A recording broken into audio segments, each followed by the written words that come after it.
अस्सलाम वालेकुम दोस्तों, हमारा नाश्ता तैयार है और हारून भाई हमारे साथ होते माशाल्लाह माशाल्लाह। ये देखिए दोस्तों, आज है ये हैदराबादी चिकन मसाला। देखें दोस्तों, हैदराबादी चिकन मसाला।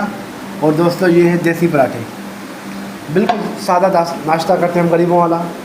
माशाल्लाह ये हारून भाई की मोहब्बत है, जो डेली हमारे साथ ये मोहब्बत शेयर करते हैं। अल्लाह इनको खुश रखे, सेहत दे, तंदुरुस्ती दे। और परवरदिगार अगर अल्लाह ने चाहा तो दूसरी शादी करवा देंगे इनकी इंशाल्लाह। हारून भाई की हम तीसरी कर लेंगे, हारून भाई की दूसरी करवा देंगे इंशाल्लाह। चलो हारून भाई इंशाल्लाह शुरू करते हैं, बिस्मिल्लाह करें। जूम करते हैं थोड़ा।